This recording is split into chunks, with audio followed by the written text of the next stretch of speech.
Here. Vice Mayor Lamas? Here. Councilman Santin? Here. Councilman Dion? Here. Councilman Perez Crespo? Here. There is a quorum present. Thank you. Please stand for the invocation led by Councilman George Santin. Mayor Lamas? Here. Councilman Santin? Here. Councilman Dion? Here. Councilman Perez Crespo? Here. There is a quorum present. Thank you. Please stand for the invocation led by Councilman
Crespo to receive an update from Chief Sandoval and Deputy Chief Vargas on recent burglaries in the city. You want to just start us off, Councilman, and then we'll hand it over to... Thank you, Mayor. Mayor, Council, we have with us Deputy Chief Vargas and Chief Sandoval because last week we had a mini crime spree in the city and made it to the local news. And I'd like the gentleman to kind of brief us on what happened and what we can do moving forward to prevent this type of criminal activity? Thank you. Thank you, Mayor and Council. So on August 19th, approximately 1 a.m., we have a fixed camera on the catwalk that records 24/7. So it just gives us the visibility to see who comes in and out of the city through there. These two individuals decided to come in about 1 a.m. As soon as they came in, they crossed the street on Quail Ave and started pulling door handles to see who left their car open to burglarize vehicles. From there, they went to numerous other blocks. They went to Raven, Plover, South Road, Ponciana, North Road, Ponciana, Swallow Drive, and they just started pulling on handles until they were successful in opening vehicles.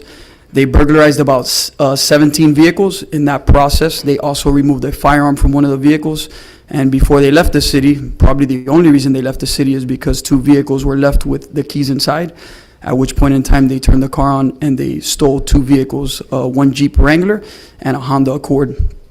So as we started to get the phone calls from the residents in the morning, obviously it's a big cause for concern. So our detective bureau went out. They went out with our road patrol units. We fielded numerous reports. We gathered as much information as we can, as much camera footage as we can from different houses to see if we could identify the subjects through facial recognition. Unfortunately, none of the videos were good enough because they had facial coverings. They were wearing hoodies, they had it over their head, and they also had facial coverings.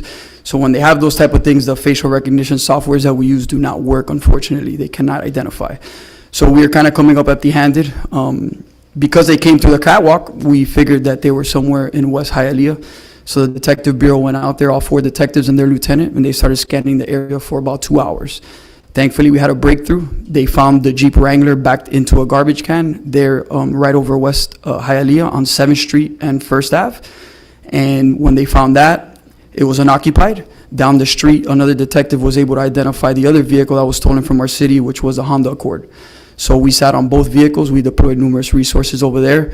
They proceeded to conduct surveillance for over about 4 hours until finally we saw 2 gentlemen enter that Jeep Wrangler that fit the description of some of the wearing the clothing that we had in the camera footage.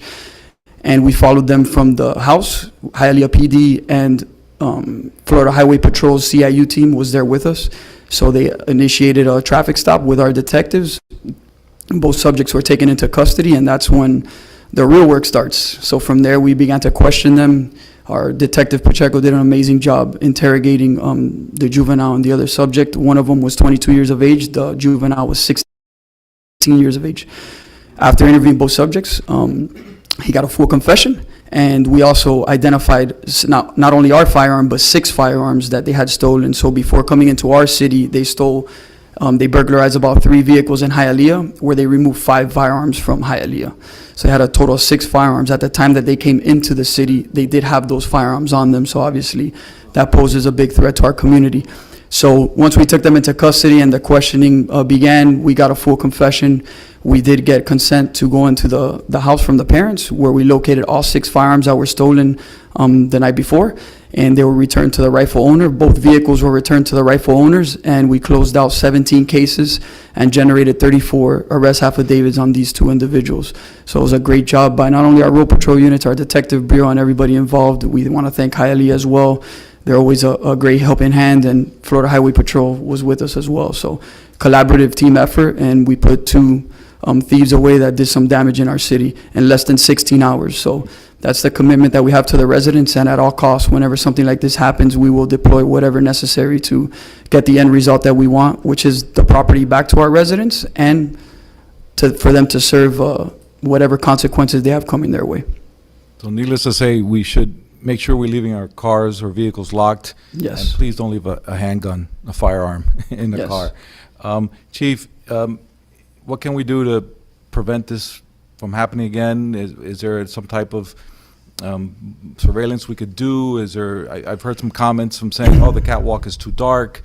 I've got some idea. If it's dark, maybe we could put battery solar lights on our side of Miami Springs to light it up. What do you gentlemen recommend? Anytime that you have lighting and good lighting, right, it's going to deter people from coming in that area, especially at night. You know, these individuals come most of the time with black hoodies on and black pants, facial covering. So if there's light in that area, obviously it brings them out a little bit more compared to it being so dark, and then they pretty much camouflage with their attire that they have on. So, some lighting, and then, communication to our residents. We did put it in our social media posts to make sure it's a part of your nightly routine, to make sure that you lock your vehicles, and you remove any valuable items, especially firearms, from your vehicle, because even if you don't leave the door open, somebody smashes the window, right? They have complete access to a firearm, and now, God forbid, they come in contact with a resident, or when our officers stop them, now we're dealing with an armed subject compared to somebody that didn't have a firearm. So we're working on a social media post, and it should be out within the next week, to where we're going to educate our residents a little bit, and just to get it out there, so the residents see that they should make it a part of their nightly routine to make sure they lock their vehicles and make sure that their valuables are secure. So, City Manager, is there, can we look at lighting that catwalk a little bit better? Yeah, for sure. We'll take a look at options, whether it's solar powered or even better. We'll take a look. Yeah, maybe even a sensor. There's a lot. Technology has improved so much. A sensor that turns on as soon as it detects movement on the catwalk. We're allowed to do that on the catwalk? Is that within our jurisdiction? Right outside of that, maybe not on the catwalk itself, but right off of the catwalk on our right of way. Yeah, I'm sure we can do whatever Okay. we want there. Okay. Thank you, gentlemen, Mayor, Council. If you have any questions or comments. Yeah, good work. Thank you. Through the chair, just want to say thank you. It's been amazing working with you guys. I've seen firsthand how you guys go you take that extra step to make sure that you have your ear on the community, and you're doing everything you can to keep us safe all the time. Just truly grateful to you guys and your team. We appreciate it, and none of it is possible without the support of you five gentlemen up here, and our city staff, our city manager, assistant city manager, our city clerk, our whole team, our golf course director, Kevin Morris, Juan Pena. It's a collaborative effort, it's a team effort. Anything that we do, as you guys saw this weekend, those events that the staff put together, amazing work. So, we work hand in hand with everybody, and without everybody's support, we wouldn't be able to do what we do, so we appreciate it. Thank you. To the chair. Sure. Just a question. I talked to Chief Sandoval about this, but someone had brought up the idea of course, closing it down. And I told them, well, for sure, there's a lot of other people that we have to talk about this, because obviously DOT, Yes. the other side, City Hialeah, personnel would have to physically go there and shut down our side, which probably creates a hazard on the other side. So it's not as simple as just, going up there and closing the doors. Yeah, that's something that's out of our realm. So, if it's something you want us to look into, we could get with the city manager and the city manager and see what our options are there. But if you're asking me right now, I really don't know. Look, I think what I told them was, obviously we had a camera, and maybe lighting, that makes a lot of sense. But the camera and lighting, I think it worked at the end of the day. And you can't ever stop crime, unfortunately. When somebody wants to Yes. do something, they're going to do every means to get to it. But we have the best police department in South Florida, in my opinion. I know I'm a little biased, but I think this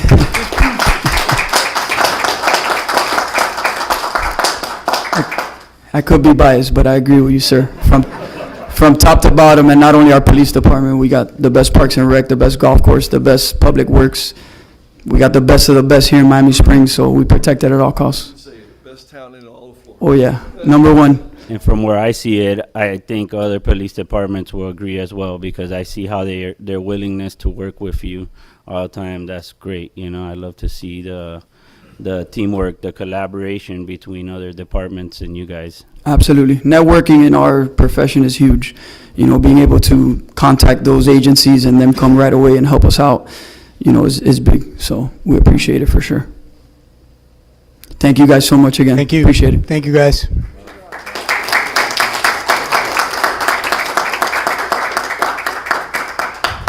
Okay, next we move on to open forum. Persons wishing to speak on items of general city business may do so at this time. Please come on up when I call your name. Please remember that you have a 3-minute limit. When it goes off, then you are done. Your time is up. But come on up. Buzz Fleischman, please state your name and address for the record. Oh, you just stated my name, Buzz Fleischman, 810 Pinecrest Drive, Miami Springs. I want to say thank you. First of all, what are you all doing here tonight? You need to take some time off. You've all worked so hard to make this centennial the big success that it has been so far. It's just been fantastic. And I just want to point out just a little star in our midst over here, two of them. Sherry and Tony Fehu of New Health Partners, and Charlie Leonard and Sean Pascal of the Leonard Real Estate Group. We had the Glenn Curtis lookalike contest in the beginning. Charlie offered $1,000 to the person who would look best like Glenn Curtis and have that happen during the big celebration on Sunday. Well, 4 Glens showed up. One guy made a plane. He made a biplane. How did he get it out of his garage? It was amazing. It was huge. It was like 25 feet long. Double biplane. Another guy came in dressed as Glenn. He and his wife, in period costumes, in a bicycle with big wings. I mean, it was just really wonderful, and they all looked really good. So the deal was to hold my hand over each person's head to find out, Okay, there was a little chink in the mix here. Guy brings his 3.5-year-old son dressed like Glenn Curtis, put a little mustache on him. The kid was cute as hell. Everybody was just kvelling about this child, I mean, the kid was cute. And I put the microphone next to his face, and I said, "And what's your name?" And the kid said, "Glenn Curtis," and everybody went, "Aw." Everybody went, "Aw." But I couldn't tell the difference between the applause and the sound for each of these 4 guys. Oh, so first Charlie Leonard says, "I want to give the child $1,000 first prize because he looks like Glenn Curtis." Well, okay, and it's for his college fund, right? So that was another Charlie Leonard move. Apart from the 1,000 he had already. Yeah, he has done so much in town. What a great civic booster. So Sherry, who I didn't know that the New Health Partners partnered with the first $1,000 for the Friends of Glenn competition, and so Sherry says, "Well, I'd like to give each of the Glens $1,000." Very nice. Which just shows how everybody gets together and something magical can happen, and that's what's happened over the last few days here. The build-up to it, the statue, everything else, fantastic. And I thank you all for being there, for everybody. Thank you. Thank you, Buzz. He's a true professional. He finished with 12 seconds to spare. Thank you, Buzz. You are a treasure to our city. All right. Knock it off. You had your 3 minutes. Thank you. You are a treasure, Buzz. We love you. Okay. That is it for open forum. We move on to approval of the council minutes. We've got council minutes for the August 10th regular meeting. I'd like to entertain a motion to approve the council minutes. So move. Okay, got a motion? Do I have a second? Second. Okay, call the vote, please. Vice Mayor Lamas? Yes. Councilman Santin? Yes. Councilman Dion? Yes. Councilman Perez Crespo? Yes. Mayor Fahet? Yes. The motion carries. Okay, we have no reports from boards and commissions, so we move on to public hearings. We have 9A.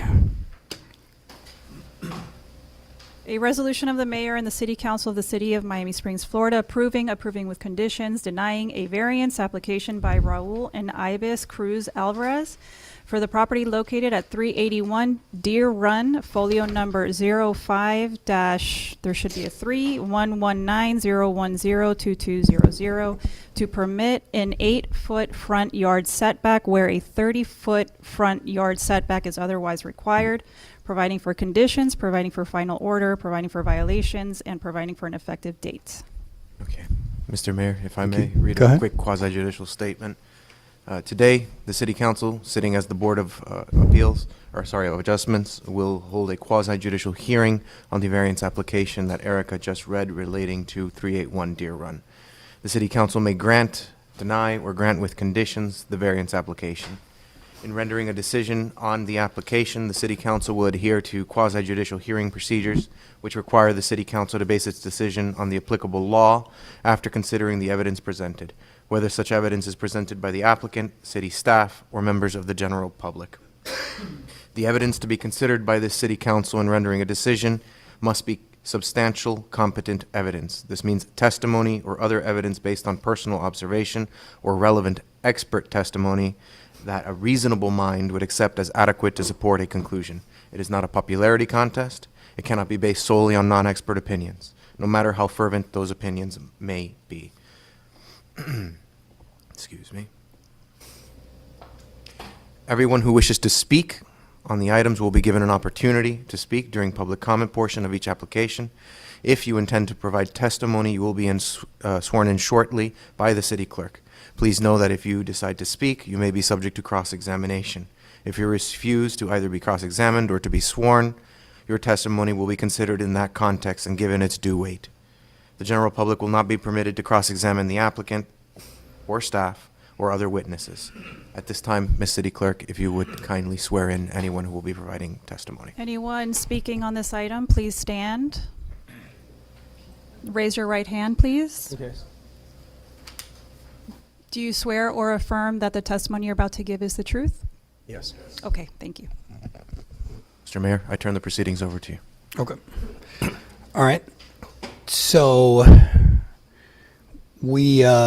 well, you're already bellied up to the bar there, so we'll have you start us off. Did you want to start a different way? I can have a seat. No, that's okay. I'll let you go, and then we'll have staff, and then we'll open up for public comment because I know we have people signed up to Okay, speak. Perfect. Okay? Before I get started, may I hand Sure. this to the clerk to pass around? Sure.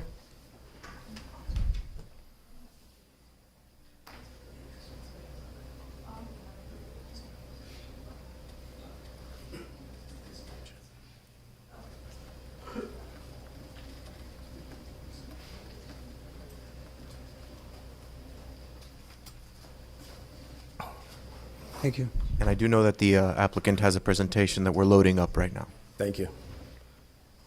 All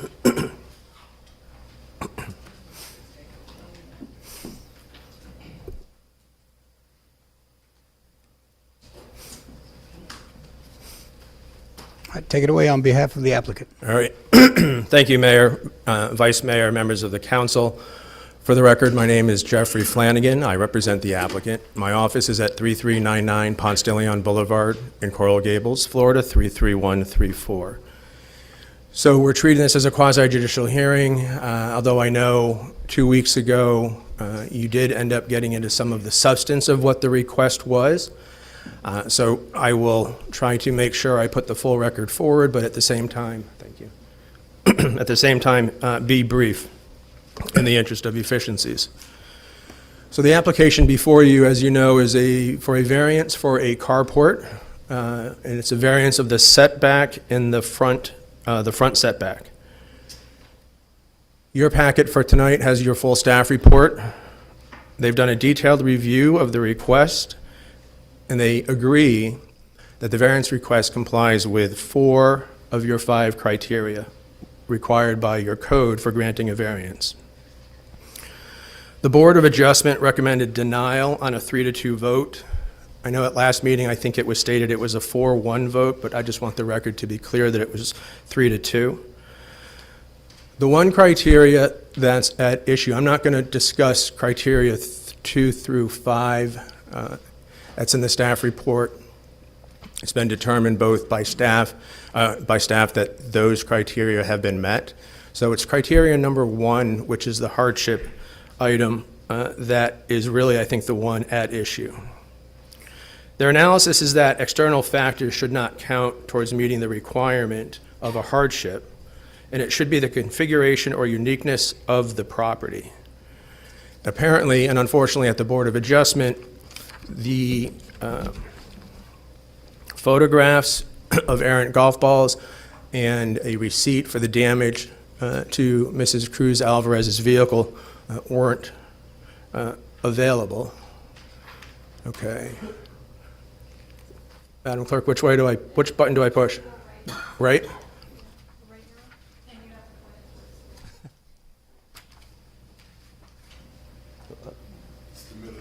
You go right, you go left.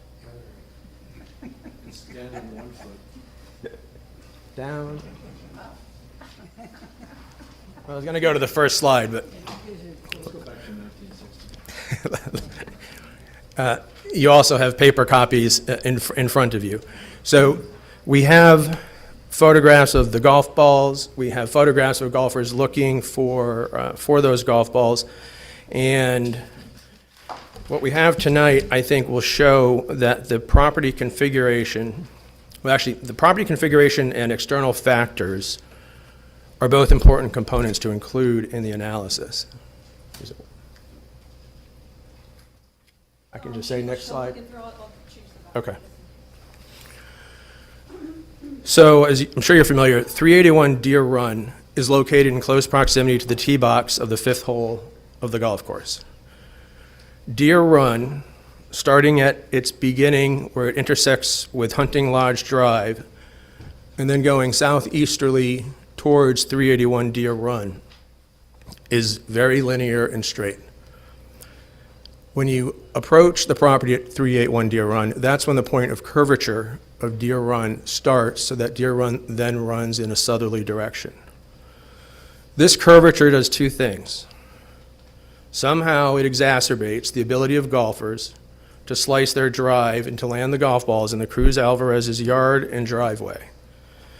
And it also creates a situation where one side of their property has greater depth than the other. As staff notes, the depth of the property ranges from 146 feet deep to 158 feet, and that's a 12-foot difference. Unfortunately, the garage and driveway are on the short side, but these conditions have created practical difficulties with the property, which is made worse by the external factors such as the golf balls. So we have irregular and peculiar locations of the property plus the external factors. In addition to the technical analysis regarding the hardship, I know there has been some concern about golf course views being blocked. As you've seen, can we go to the next, can we go to the next slide, please? And the next one. As you can see, this carport is not enclosed. It's open air. It's really similar to an awning protruding perpendicular from the house. And there are the supports, but I offer that those supports, being opened, are less intrusive than the tree trunk of a mature tree, and they are much, much less intrusive and create much less blockage than would be created by a large privacy hedge that could be installed along the property line. There are letters of support, both at the Board of Adjustment and in today's package, letters of support from the neighbors, and one neighbor has testified previously that errant golf balls are an issue in the vicinity of the Cruz Alvarez's property.